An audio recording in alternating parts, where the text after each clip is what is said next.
October 5. Thank you for stopping by. Grab a coffee and let's talk about a realistic utopia of a fair society. Because without a clearly formulated goal, you never get where you want to go. So, fair equality of opportunity means every member of society is given equal chance to develop natural skills and abilities throughout life. That's exploration. And it just so happens that every person in the society was motivated to adjust their individual models of the world in their minds by using a shared set of data in the generation processes in order to cooperate by the desire to do just that. Engage in random searches. It's the core of the constantly continuing negotiations for the social contract that keeps society alive. We could survive as individuals with full control of our own world generation. That's not the problem. But the high-risk random searches represent for the individual keep us from engaging in them. Unless we offset this risk by cooperation and thus get access to the highest payoff these searches offer. Why is this important? Because all material things, including those that came together in the shape of our body, seek both their lowest energy state and to be in equilibrium with their surroundings. It can only happen, both things can only happen when we bodily lean into the unknown and explore the surroundings. Our mind is a tool shaped to optimize just this quest. For example, by generating a world that is representative of the most promising energies for us to engage with, using hypotheticals to figure out what the best of these energies might be under the circumstances we are in, giving us a space-time representation so that we can plan to be in the same spot as the chosen energy. 3D and time does this. It's no reason to believe that there is something like space-time out there. Giving us the means to interact with certain energy patterns and cooperate with them in order to randomize our searches for the best energies. That's other people but also animals. And to guide us with feelings that allow us to figure out what we like and dislike.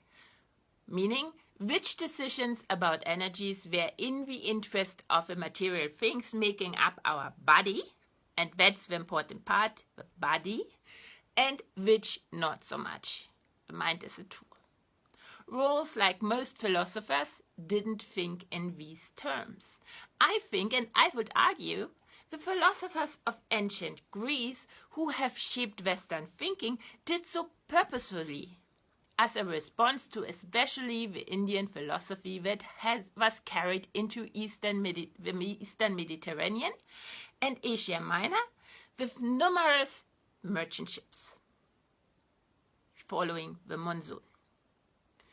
If you want to know more about the monsoon and the Indians coming to the Eastern Mediterranean and Asia Minor, there's a good book out now by Dalrymple, but that's a can of worms that I will not open here.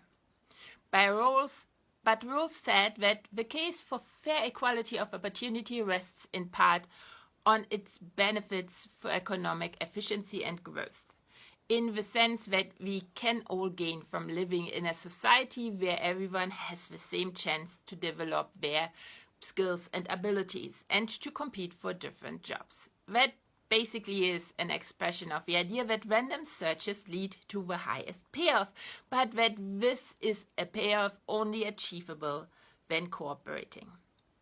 But Rawls goes on to say that the case for fair equality of opportunity ultimately rests on more fundamental moral commitments. It's simply unfair that random circumstances at birth over which we as a person have absolutely no control should have such profound influences over our lives.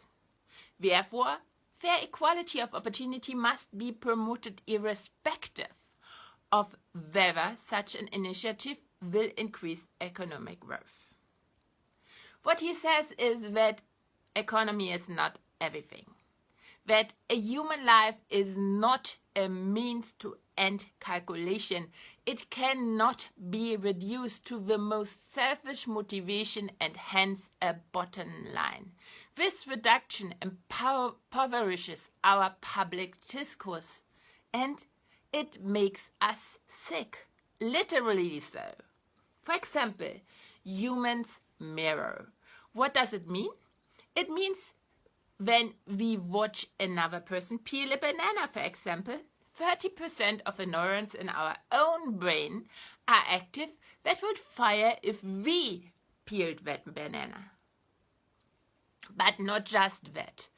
Our mirror neurons are also connected to our emotional regions.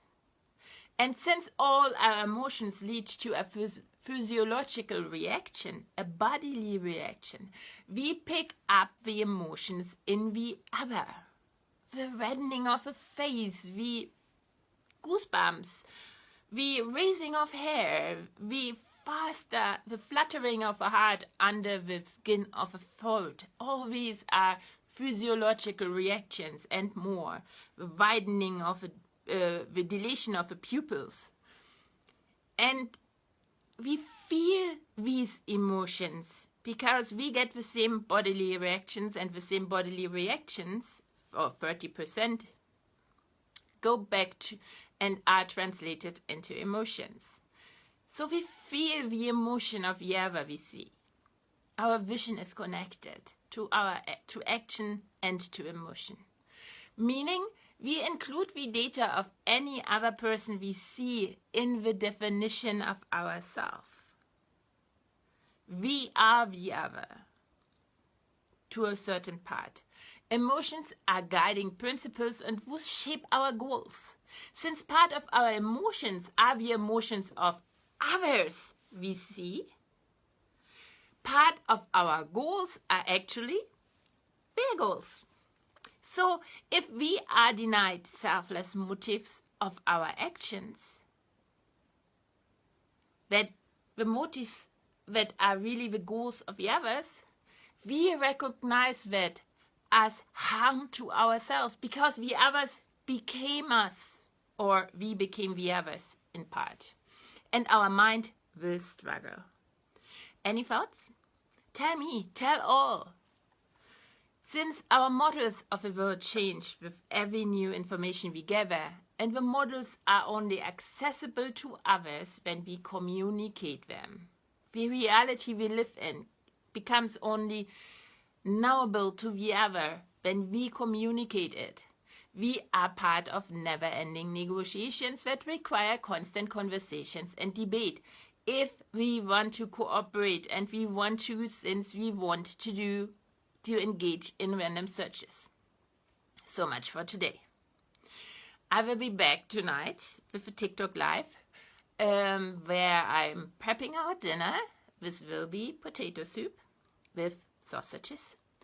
And we'll talk about just that, just in a less coherent version probably, by adding more stuff because I have more time.